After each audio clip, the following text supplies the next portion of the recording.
Ripple XRP has won key victory over SEC. XRP to $45,000. U.S. Representative Brad Sherman recently advised the Securities and Exchange Commission, SEC, to go after crypto exchanges that supported Ripple's XRP token. However, in a recent interaction with Fox Business journalist Eleanor Tourette, Sherman made another claim against the token.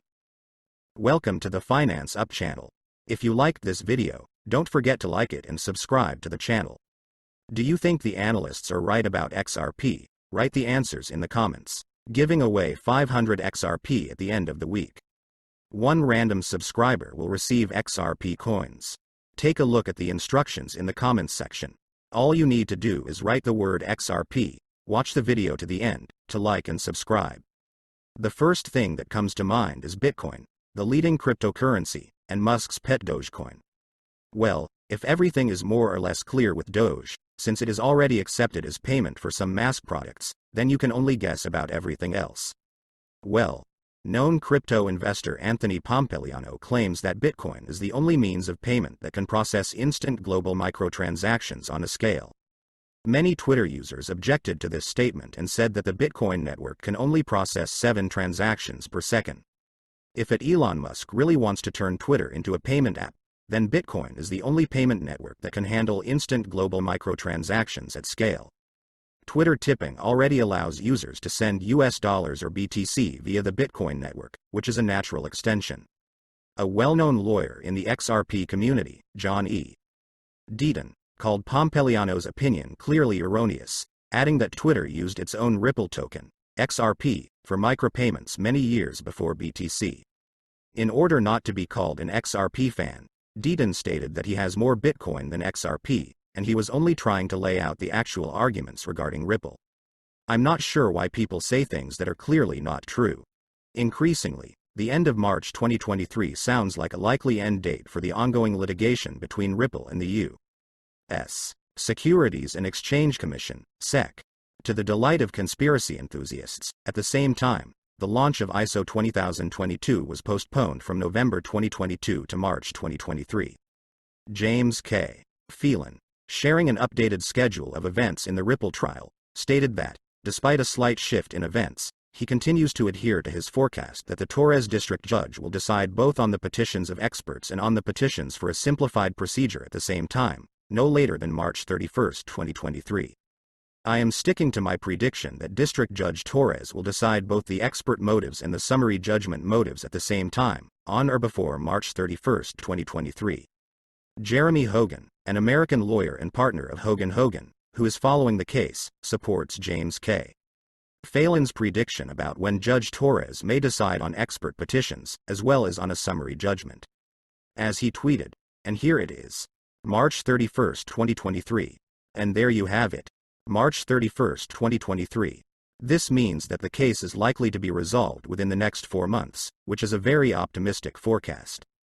Ripple's CEO Brad Garlinghouse told the DC FinTech Week conference that the SEC's lawsuit against Ripple will be resolved in the first half of 2023.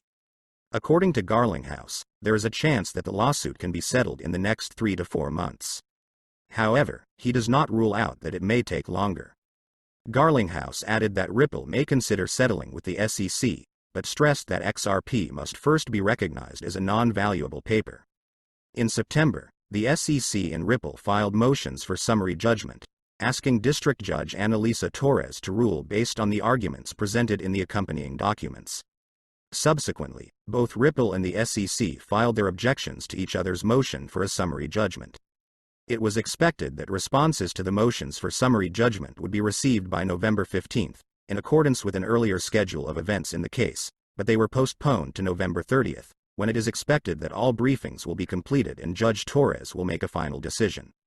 One interesting point noted by members of the XRP community is that now the launch of ISO 20022 coincides with the end of the trial, after Swift announced that it was postponing the transition to ISO 20022 from November 2022 to March 2023.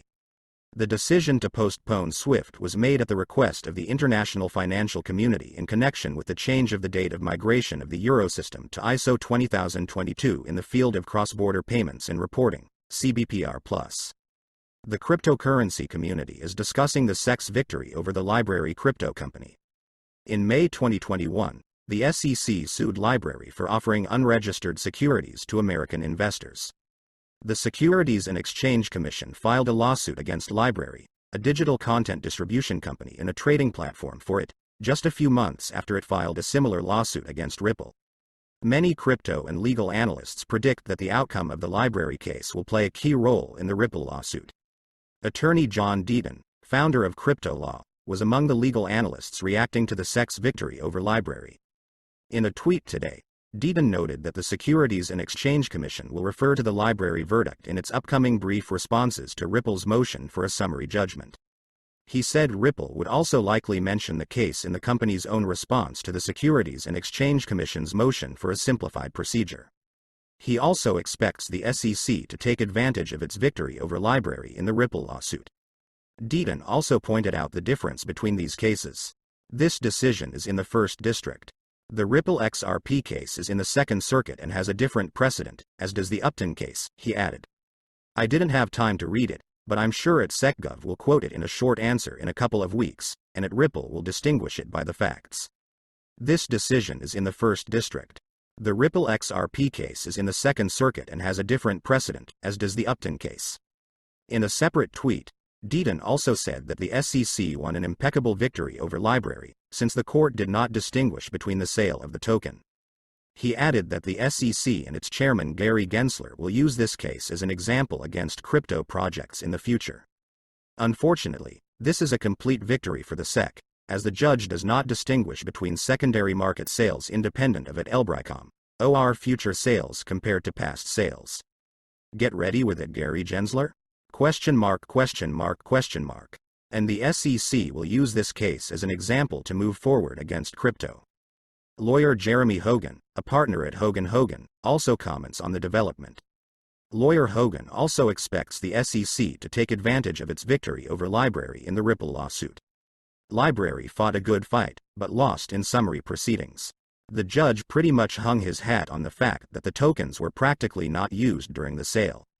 I expect this case to get into the final report of the Securities and Exchange Commission on the Ripple case. The court added that the main problem with LBRY's fair notification argument is that it offers nothing other than its frank statement that this is the first time the SEC has tried to apply a registration requirement against an issuer of digital tokens that did not conduct an ICO. The court further stated that Library does not point to any specific SEC statement that companies should comply with the registration requirement only if they conduct an ICO. The court concluded, the SEC did not base its enforcement actions here on a new interpretation of the rule, which under its terms does not explicitly prohibit the relevant behavior. Instead, the SEC based its claim on the direct application of the respected Supreme Court precedent, which has been applied by hundreds of federal courts across the country for more than 70 years. While this may be the first time it has been used against a digital token issuer that did not conduct an ICO, Library cannot claim that it did not receive fair notice that its conduct was illegal. The SEC's approach to regulation through enforcement is not popular.